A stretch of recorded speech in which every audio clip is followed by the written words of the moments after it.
Welcome back. All right, Friday, May the 16th. Got a news of the day video, but we're going to start with tonight's preview. Huge game for the Toronto Maple Leafs organization. 8 o'clock Eastern, 5 o'clock Pacific. Florida's looking to close this out. They're up 3-2. No lineup changes from Game 5. And why would there be? They played a pretty darn near perfect game against Toronto. Toronto, they're taking Yarncroke and Holmberg are going in. Robertson and Kampf are coming out. Robertson had a goal in the last game. It was the first game he'd played in this series. So I do find that kind of odd to take the guy who had the goal. But either way, Craig Berube says they've had some good success with that lineup. So they're going to go back to it. And there are some interesting storylines going into this. So Nylander, I think, has been the best of the core four, and the numbers back that up. 3 goals, 3 assists, 6 points in this series in 5 games. And you can guarantee he's going to have at least a breakaway night. Probably 2. Marner, a goal and 3 assists. A lot of discussion about Marner and goal scoring and everything. Marner's not primarily a goal scorer. Like, Marner can score goals. He's not primarily a goal scorer. But in the event that the Leafs get eliminated tonight, this may be Marner's last game in Toronto, or playing for the Leafs, since tonight's technically in Sunrise. We may have already seen his last game in Toronto. Matthews with 3 assists. Needs to be better. Needs to find the net. And Tavares, 2 goals in this series, but I think Tavares has played well. I do. I think Tavares has actually been pretty good, so even though the numbers may not be what Toronto would want, I think Tavares has been fine. So we'll see how things go tonight, and of course Tavares, his contract's up as well. So of Marner and Tavares, do both of them go if the Leafs lose tonight? Does Brad Treliving make some big changes? The best way for Toronto to quiet that kind of discussion is win tonight and then win a Game 7 at home. And it is interesting because with Toronto, we look at how this series has gone the other way, and our assumption is they'll lose tonight. Most of us will feel that way. I don't need to put a poll up for that, obviously. And for Toronto, they have to change the narrative. They have to change it. They have to show that they can come up in these big games and win them. And so this is a huge game tonight. It is not the first time I've said that, but I'd rather not be doing another video on Toronto failing and talk about the last 9 years. So maybe they get the win tonight and force a Game 7, which would be at home. But I do know that a lot of people are going to be taking Florida to win the game tonight, and I will be surprised if Toronto comes up with a win with Florida playing as well as they are and as dialed in as they've been over the last few games. So from last night's game between Dallas and Winnipeg, Jamie Benn has been fined for roughing on Mark Scheifele.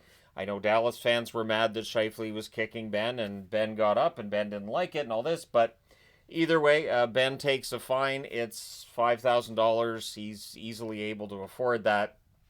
It's the equivalent like $5 for most of us. But yeah, so that series got kind of ugly last night. It's going back to Dallas for tomorrow. That'll be the only game tomorrow. What's interesting is last night there were 2 games on, and it struck me when the Capitals got eliminated, I'm not going to have any more days of 2 games unless in the conference finals they schedule both conference finals on the same day. But I don't think that'll happen, because then you'd end up with no games the day before or the day after. So in all likelihood, I'm done watching 2 games in any given night, which is weird. We end up getting down to the point where I'm like, oh yeah, right, I don't have to watch those 10 to 15 games anymore in a night. And I have some time, and I don't have to try to focus on so much at the exact same time.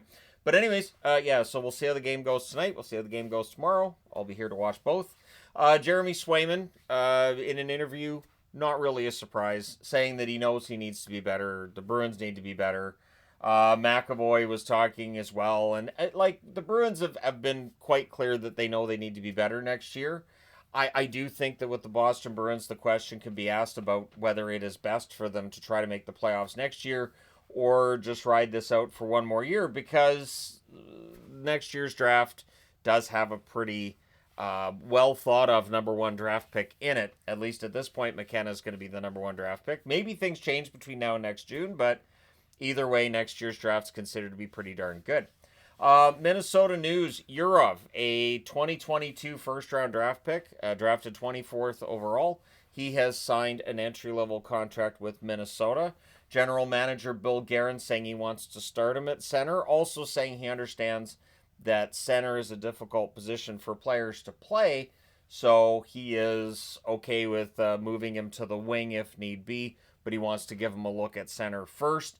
I would think putting him with Kaprizov and giving that a look might be a good idea, but we'll see what they end up doing. For the Minnesota Wild, they do have some cap space this summer. Bringing in another player on an entry-level contract definitely helps. A lot of discussion, of course, around Rossi and what's going to happen there. I don't have any information on Rossi and what's going to happen, but I know I'm going to be very interested to see what happens there. Coming out of last night's game with Washington and Carolina, I did see some people coming down on Thompson. I don't get that. Like, did Logan Thompson have a fantastic game last night? No. But did he have a good series? Absolutely, he did. Logan Thompson takes responsibility, though, after the game when being interviewed about the sharp angle goals that Carolina got. And I still think that was a strategy of Carolina's. I think they saw just a small hole in his game. And he says that he lost sight of the puck on the Svechnikov shot, so it was a screen chance, as we suspected, and he just didn't see it. But he still says he should have made the save there, whether he saw it or he didn't. Keep in mind that the Washington Capitals had struggles with scoring throughout the series. They had a total of 7 goals in 5 games in that series against Carolina. That was on 96 shots over those 5 games. So Carolina didn't allow a lot of shots, and when those shots came through, Anderson made the saves. If we do get Florida and Carolina, I think that is going to be a very tight checking series. I think as low scoring as Washington and Carolina was, Florida-Carolina could be even less so. Both teams are really good at shutting the other team down. Both teams play excellent defense, and both goaltenders have been dialed in. So if that's what we get for a conference final, it could be tense. We could see a lot of overtime between those two teams, but Toronto's going to try to change that, aren't they? Aren't they? And I know there's some Leaf fans that believe, and hey, good on them. But yeah, Carolina's waiting for the winner. I'm sure that the Carolina Hurricanes are probably rooting for Toronto at least a little bit. Get that game to 7, get themselves a couple extra days off, and make sure that whoever emerges from the series between Toronto and Florida is just a little bit beat up.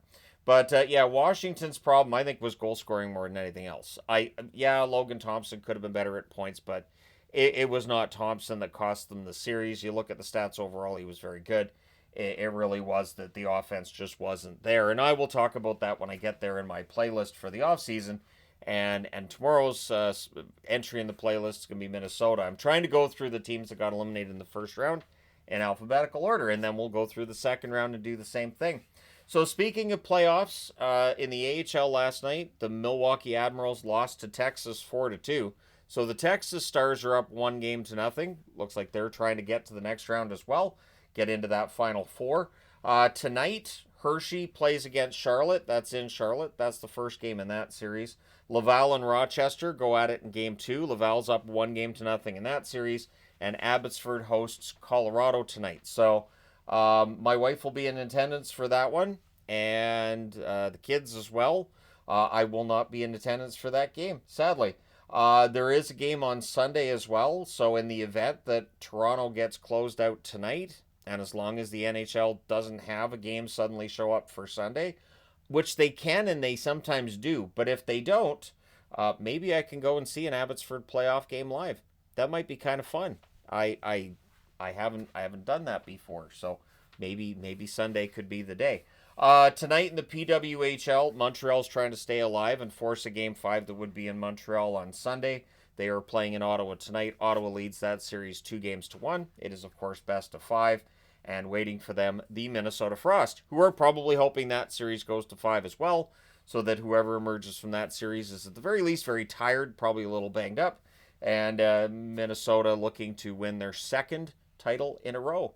And it's only the second season for the PWHL, but Minnesota looking to build themselves up to maybe be a bit of a dynasty in this original 6 that is going to be 8 next season. So let me know your thoughts in the comment section below, including who you believe will win between Toronto and Florida. And I do expect a flood of people saying Florida, it's going to be Florida. But there will be those who believe in Toronto, and if Toronto can pull that off, I honestly would be very surprised and happy about it. But I do think Florida in a very good position to close this out tonight. Let me know your thoughts. Hit like and subscribe if you've not done so already. Thank you guys so much for all your support as always. I will talk to you again soon.